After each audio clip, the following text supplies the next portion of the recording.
It's creature time! That was fast, wasn't it? But first, some, housekeeping, we'll call it. I got a comment from you asking where Capitoline got her little moon. I'm just gonna say it's a captured object. Its origin isn't too important, but what's really important is, this. That 150 kilometer figure, that's its diameter during the static era. That is over 2 billion years ago. Due to some, events, its modern day size is 11 kilometers. It's a tiny little boy. It orbits around 17,000 kilometers away from the planet's surface. Its orbital period is less than like a third of an Earth day. 7.2 hours to be exact. And if you're curious, no, it's not big enough in the sky to create total solar eclipses. But like again, there's like 6 other planets you could look at. Calm down. Speaking of this moon, I totally forgot to give this one a name. And we ran out of hill, so we're gonna do something different. I hit 200 subscribers like kinda recently, and luckily for them, I know the 200 subscriber. I know who they are. It's this person right here. In honor of being my 200 subscriber, I asked them to name Capitoline's moon. And they have given me the name Cavachi, named after an active underwater volcano. And it looks like I'm gonna hit 300 pretty soon, so if you wanna be the person to name the next little guy in our solar system, okay, bio time. We're gonna be looking at the origin of our modern day body plans. And we're gonna start off with our plants. Or let's call them sessile photosynthesizer, we'll call them, yeah? And yes, we're going like full autofixing here. We're just drawing for this part of the video. At least it's not a plain white background, yeah? Spoilers in the background, by the way.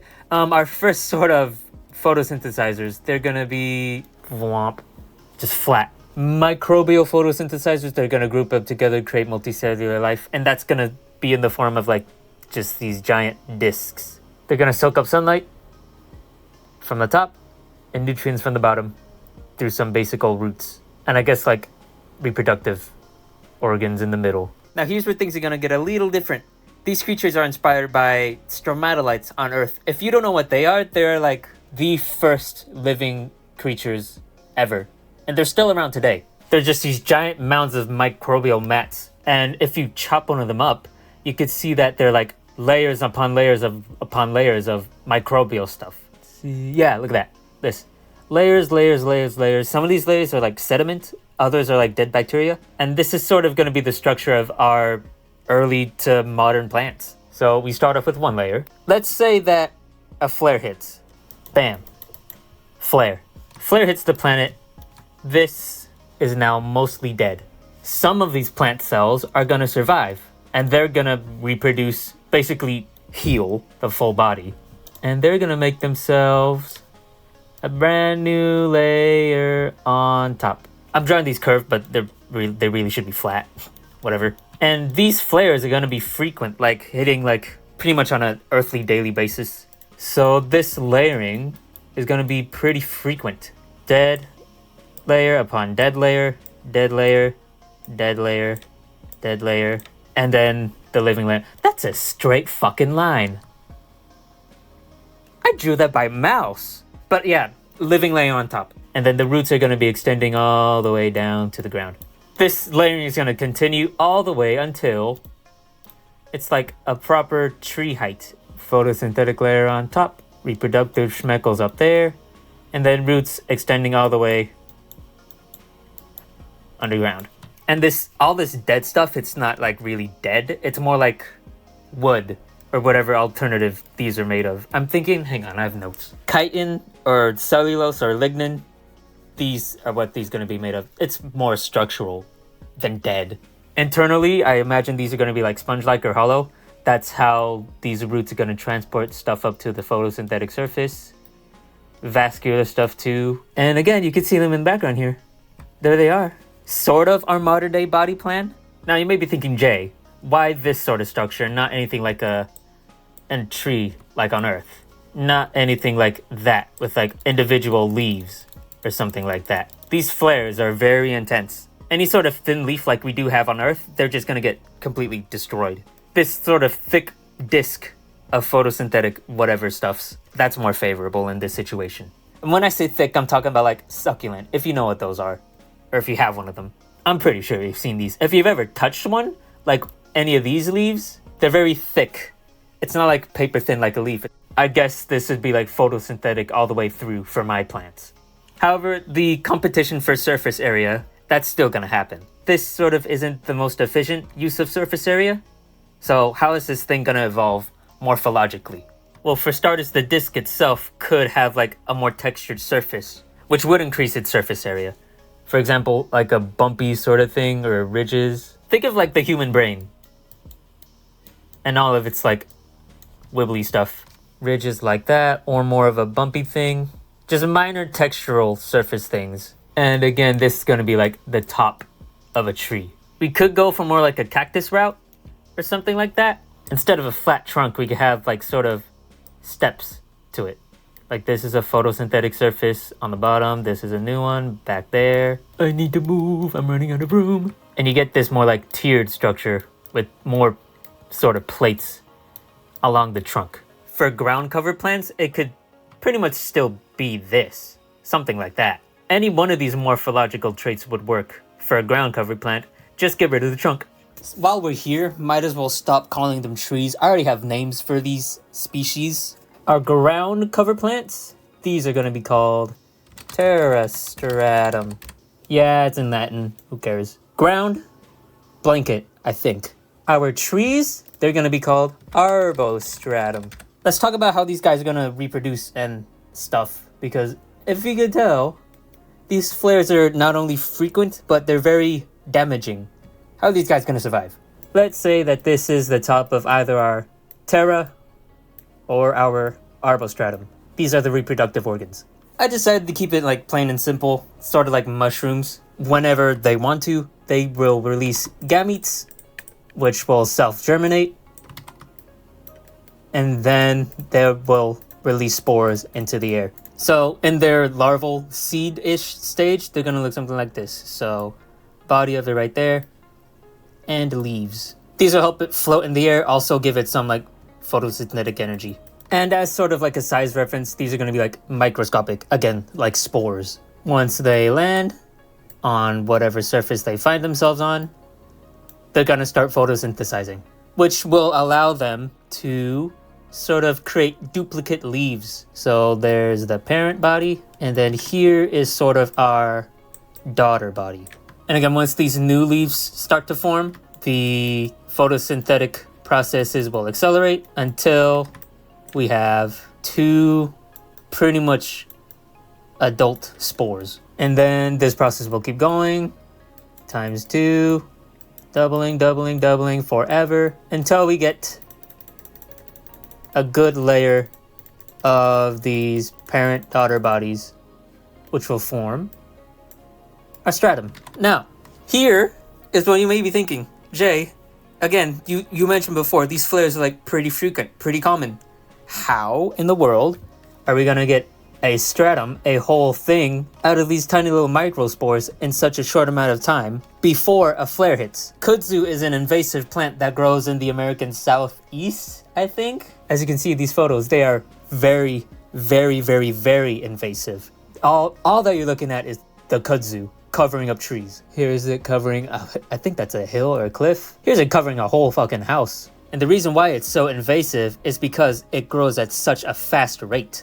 You saw that house earlier. People would like trim that down, cut it all down, and then like a week later, it's completely covered again. And if this kudzu invasive species can grow that fast on Earth, I'm just gonna say that my little stratums can grow that quickly on Capitoline. Now, that's for like, if it lands on ground. If it lands in water, it's sort of a similar story. They're gonna be somewhat different compared to our terrastratum because, you know, it's not on land. There's gonna be this underside to it here, which is gonna serve as like an air sac or a flotation device. And then the body of it here. Think of it like a giant lily pad. It's basically a giant lily pad. And you can think of the budding here like duckweed. If you have an aquarium, you may be pretty familiar with this. If you're not familiar with it, these are tiny little plants that you could put in your aquarium, and they grow like pretty quickly. Again, like kudzu. Plant evolution is done. Let's move on to the animals. Oh yeah, just as a heads up, I based these body plans on like more looking cool than like accuracy. If ever you're watching this and you're thinking to yourself, oh, well, actually that little thingy's gonna go do the schmeckle and do the whatever, please say it. It will really help me a lot. I always wanted to mess with trilateral symmetry, creatures with three sides.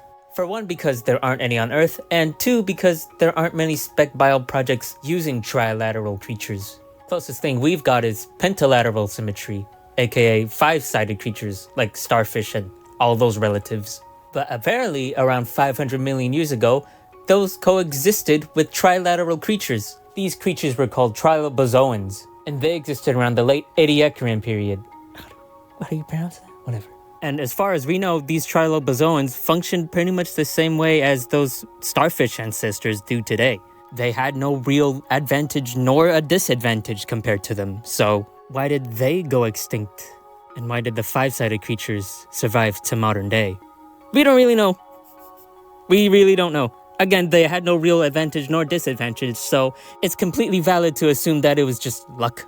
So yeah, that's what I'm gonna do. I'm gonna say that on Capitoline, trilateral symmetry is going to be a prevalent and successful body plan in the modern day, along with bilateral symmetry. So what are these little body plans gonna look like? Okay, so our animal body plans are pretty much gonna be in 2 separate groups. Yeah, sure. Bilaterals, 2-sided, and trilaterals, 3. But right off the bat, one thing in common between these two is that they're gonna have some sort of carbonate or whatever it is, some sort of shell covering the top of them. Again, flares, bad, they need some sort of protection. Shells. And I don't know, let's just start with the 3 first. Shell on top, body, 2, and a 3rd eye in the back, and locomotive limbs, we'll call it. There we go, there's a little guy. We're starting this underwater, by the way. There is that mass extinction, that dark era. We're starting this underwater, before any of these come onto land. Mouth is going to be underneath here, and any sort of breathing apparatus up here. Underwater, I'm imagining these as like sort of ground people, like on the ground, the ocean floor. And then they may evolve to like be able to swim. But again, that shell is going to be pretty heavy, so might not be able to do much. Sort of like that, swimmer. Our bilateral creatures, they're going to be something like this. Frilled mouth, head, 1 segment, 2 segment, 3 1, 2, 3, 4 segments, a back end, whatever that's gonna look like, with like reproductive, digestive, everything back there. And on the head, a little food sack. Sort of like how chickens have those gizzards underneath their necks. Again, as I said before, no other reason other than it looks cool or unique. Some of our trilateral guys might evolve into ectoparasites, just laying on these guys, sort of like barnacles. Some of our swimmers might evolve into predators, since they have the ability to like, swim and compete against these guys, like so. And they're going to be swimming that way. Our twofers are going to be our herbivores or planktonivores. They're going to eat plants and plankton. So another species might evolve a filter feeding mouth, like so. And I probably should mention this. The oxygen levels in the air are a lot higher than Earth. So these creatures might end up being like super big, even underwater. Anytime I draw this, that's the height of a human. And again, keep it simple. Any larva for any of these guys is going to be phytoplankton sized. Some species might evolve to stay in that larval phytoplankton stage. Others might stay to become adults, like these. Because of how successful photosynthetic phytoplankton are going to be, our filter feeders might grow into like huge whale analogs. Big filter mouths. Oh my god. Again, higher oxygen levels. Pretty good amount of food. These are going to be like fucking huge. So again, for scale, that's a human. Is that another straight? Oh my god. No. We're side tangent. Okay, that's another fucking straight. Not even a straight line 3. And let me see if it's... Don't tell me. That's basically symmetrical. Oh my god. Wow. Anyways, these guys are gonna be our sort of main enemy. They're gonna be eating these guys and these guys. Our ground folk might evolve pointed limbs like that to be able to burrow underground. And as our predators diversify, they might evolve to begin eating each other. And so they might evolve a way to escape. They may evolve fins, which may evolve into wings, which would allow flight to occur, or some form of gliding through the air. as a way to escape any predators down here. These three are pretty much the scale. So big whale, human, medium-sized, flying fish. These guys are pretty good at flying. These guys are way, way, way, way too big. Instead, these guys are going to be our first land creatures. Well, sort of our first land creatures. Only water will be able to support their weight. So our first land creatures are going to be these guys' larval stage. And our terrastratum at this point would have made its way onto land. So our first land animals would have a good source of food still. And there's our little first land animal. Instead of a frilled mouth, they're going to have these little spiky spindly mouths to feed on the plants, sort of like a lawnmower. And because they're exploring a brand new environment, these quote-unquote bugs are gonna actually turn into our bugs, our bug analogs. This mouth may evolve to eat more ground plants or the stems of our terrastratum, and eventually they're gonna evolve to predate on each other. All of the diversification stuff I'll show you later. But let's go back a little actually, because of these little guys, our trilateral endoparasites. They are gonna stick around with these guys, and eventually they will be our second land animal. And let's just assume that some sort of skeletal structure inside the body is gonna extend to the legs, providing it with more structural support, allowing it to stand on the land, basically. And I'm imagining these like turtle crabs, if you want to call them turtle crabs. Shell like a crab, everything else like a turtle. Turtles have shells too. What am I talking about? Sure, whatever. Turtle crab. And again, these are going to diversify. These flyers, on the other hand, again, as a reminder, this is occurring over hundreds of millions of years. What's also occurring over the next 100 millions of years is the atmospheric escape. We're orbiting a red dwarf, lots of flares, stripping away our atmosphere, lowering the atmospheric density, making it harder for flight to evolve, or continue evolving. These flyers are gonna go extinct, but not in vain. Should I go? Yeah, I'll go over anatomy now. For our bilaterals, head, body, gut, digestive, butt, and reproductive stuff. Predictable, I know. Our trilateral guys, okay, here we go. Everything is in this sort of top cylinder. So let me just... So our mouth is here.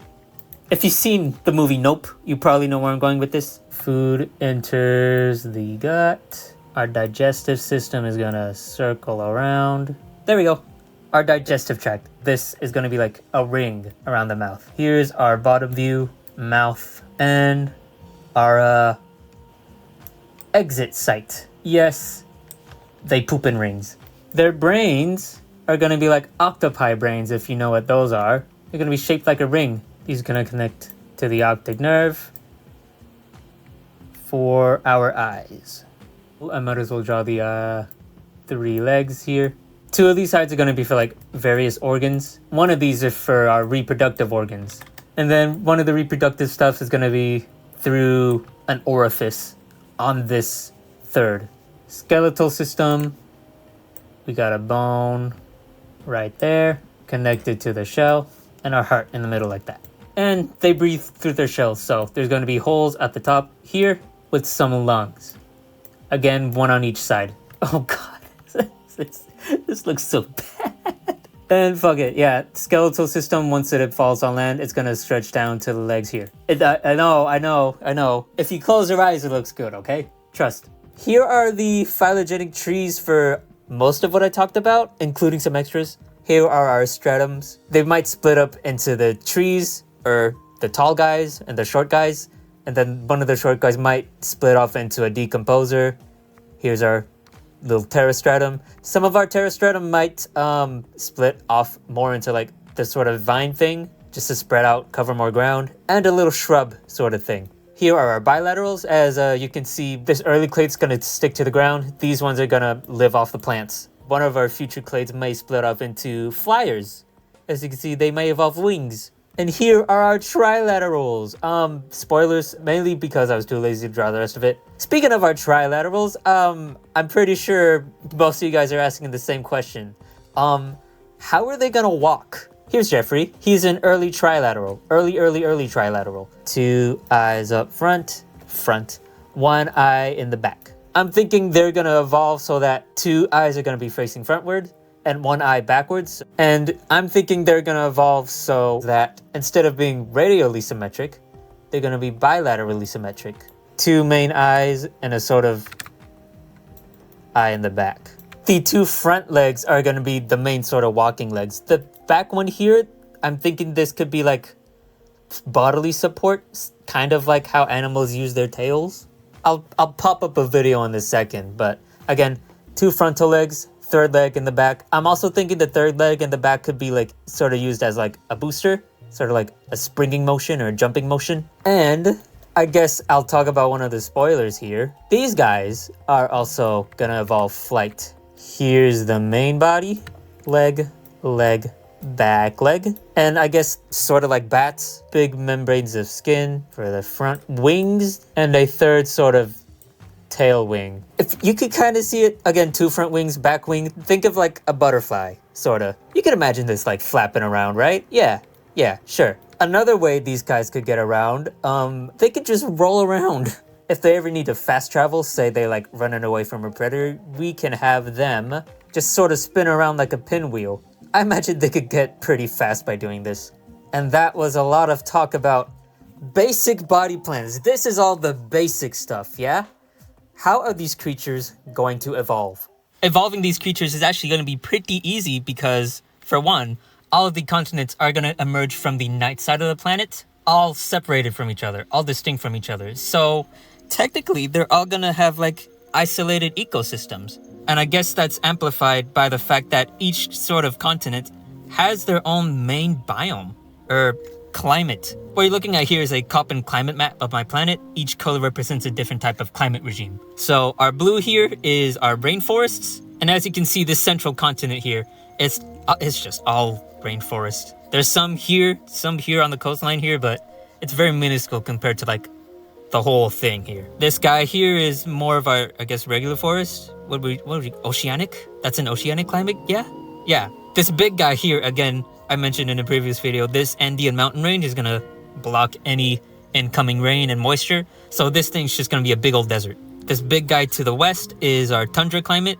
along with like everything else on the night side of the planet. And we got this neat little oceanic, what would you call that? Island arc? There's not really islands anymore at this point. But yeah, mainly rainforest, mainly desert, mainly oceanic, mainly tundra. This one's got a bit of everything. This guy's special. These two I might lump into one, aside from the tundra bit. Okay, we have our biomes ready. What do we do now? With all of our biomes in mind, I then listed a bunch of niches that could exist within those biomes. Canopy trees, those are like regular trees. Shrubs, ground cover plants, epiphytes, those are plants that live on top of other plants. Fungi here, and then insects. All of our bug people, these are going to be our bilaterals, and then our trilaterals. If you notice these black squares in the table, that means that niche will not exist in that biome. So for example, the hot desert, that's not going to have like big amount of trees, only shrubs, quote unquote. And yeah, that's it. If you do want to take a look at this, see for yourself, for your own spec bio project, feel free to pause, look through. I'm going to show you guys one more time so you guys can see. And I'm done. Oh yeah, and all of these letters up here are just for me to keep track of what biomes are in what continents. With all that in mind, we could keep track of literally every species on my planet. Yeah, and that table, once everything's filled out, is gonna look like this. Yeah, I did it all in my notebook. I can't be bothered to do it on the laptop. Things of note, instead of a black box, I just put a red X where there isn't a niche in that biome. Also, my dog is here to say hi.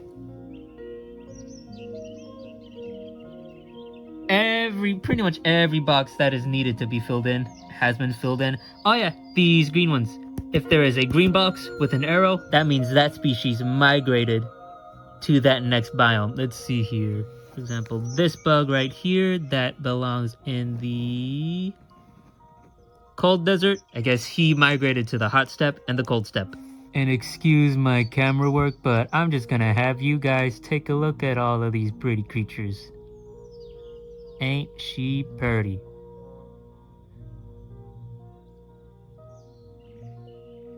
Folivores, these are leaf eaters. They're gonna be ones that are our main flyers. Except for you, apparently. You're not a flyer. You just have a big mouth. What are you? Oh yeah, this side. Swamp. It's not necessarily its own climate, according to the Köppen climate system. I just wanted to separate it from our rainforest. our whole continent of rainforest, if you could remember that. And I tried doing ocean stuff. Tried, as you can tell. What you're seeing on screen right now is a better view of this whole table. But yeah, that's it for Spec Bio. I did it all in one episode. Good on me. I do have some special creatures that I want to show off in their own separate videos. So the next few videos in this series may be like sort of mini documentaries on any of these creatures. But the next video itself, I don't know. I have more videos in mind that aren't related to this series. They still might be useful to you though, so if you're interested to see what that is, stick around, subscribe, like the video if you liked it, and yeah, goodbye.